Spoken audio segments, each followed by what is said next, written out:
Kochi Thrikkakara municipality പരിധിയിലെ മാലിന്യ ശേഖരണം മുനിസിപ്പാലിറ്റി ഏറ്റെടുക്കണമെന്ന ആവശ്യവുമായി ഹോട്ടൽ ആൻഡ് റെസ്റ്റോറന്റ് അസോസിയേഷൻ രംഗത്ത്. നിലവിൽ മാലിന്യം ശേഖരിക്കുന്ന സ്വകാര്യ ഏജൻസിയുടെ ചൂഷണം ഉൾപ്പെടെയുള്ള കാര്യങ്ങളിൽ സമഗ്രമായ ചർച്ച നടത്താൻ മുനിസിപ്പാലിറ്റി തയ്യാറാകണമെന്നും അസോസിയേഷൻ ഭാരവാഹികൾ ആവശ്യപ്പെട്ടു. കഴിഞ്ഞ വർഷം മാർച്ചിൽ ബ്രഹ്മപുരത്തുണ്ടായ തീപിടുത്തത്തെ തുടർന്ന് തൃക്കാക്കര മുനിസിപ്പാലിറ്റിയിലെ മാലിന്യ ശേഖരണം താളം തെറ്റിയിരുന്നു.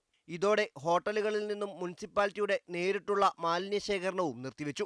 മാലിന്യ ശേഖരണത്തിനായി സ്വകാര്യ ഏജൻസിയെ നിയമിച്ചെങ്കിലും യഥാസമയം ഇവർ മാലിന്യം നീക്കം ചെയ്യാറില്ലെന്നും തോന്നുംപടി നിരക്കീടാക്കുകയാണെന്നും ഹോട്ടൽ ആൻഡ് റെസ്റ്റോറന്റ് അസോസിയേഷൻ കുറ്റപ്പെടുത്തുന്നു. ഇത് ഹോട്ടലുകൾക്ക് ഏറെ ബുദ്ധിമുട്ട് സൃഷ്ടിക്കുകയാണ്. വൃത്തിഹീനമായ അന്തരീക്ഷം ചൂണ്ടിക്കാട്ടി ഭക്ഷ്യസുരക്ഷാ ഉദ്യോഗസ്ഥരും നഗരസഭാ ഹെൽത്ത് വിഭാഗവും പിഴ ഈടാക്കുകയാണ്. മാലിന്യ ശേഖരണം മുനിസിപ്പാലിറ്റി ഏറ്റെടുക്കണമെന്നും മറ്റു കാര്യങ്ങളിൽ ചർച്ച നടത്തണമെന്നും KHRA സംസ്ഥാന പ്രസിഡന്റ് G. ജയപാൽ ആവശ്യപ്പെട്ടു.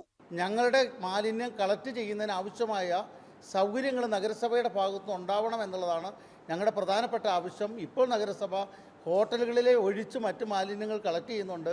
അങ്ങനെയുള്ള കാര്യങ്ങൾ ചെയ്യുന്ന നഗരസഭ ഭക്ഷണ വിതരണ മേഖലയിൽ പ്രത്യേകിച്ച് ഹോട്ടലുകളിലെ മാലിന്യം കൂടി കളക്ട് ചെയ്യുന്നതിന് ആവശ്യമായ നടപടിക്രമങ്ങൾ സ്വീകരിക്കുകയും ഈ മേഖലയെ നിലനിർത്തുന്നതിനും ഒപ്പം തന്നെ നല്ല ഭക്ഷണം ജനങ്ങളിലേക്ക് എത്തിക്കണമെങ്കിൽ ഒരു നല്ല അന്തരീക്ഷം ഹോട്ടലുകളിൽ ഉണ്ടാകണം എന്നുള്ള കാര്യം കൂടി നഗരസഭയുടെ ശ്രദ്ധയിൽ ഞങ്ങൾ പെടുത്തുകയാണ്. ചെറിയ ഹോട്ടലുകളെ സംബന്ധിച്ചിടത്തോളം സ്വന്തമായിട്ടുള്ള ഉറവിട മാലിന്യ സംസ്കരണം അത്ര പ്രായോഗികമല്ല. ഇപ്പോൾ വെള്ളം ഓടയിലേക്ക് ഒഴിക്കുന്നുണ്ട്. വെള്ളം ഓടയിലേക്കാണ് കാലങ്ങളായിട്ട് ഏതാണ്ട് 19 വർഷത്തോളം മലിനജലമല്ല ഉപയോഗശൂന്യമായ ജലം നമ്മൾ കാനയിലേക്ക് ഒഴിക്കുന്നുണ്ട്.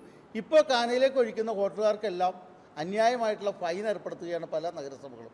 ബ്രഹ്മപുരം തീപിടുത്തത്തിന് ശേഷം തൃക്കാക്കര ഉൾപ്പെടെ മറ്റ് നഗരസഭകളുടെയും മാലിന്യ ശേഖരണത്തിന്റെ താളം തെറ്റിയിട്ടുണ്ട്. പ്രശ്നപരിഹാരത്തിന് സ്വകാര്യ ഏജൻസികളെ നിയമിച്ചതും പലയിടങ്ങളിലും താളം തെറ്റി.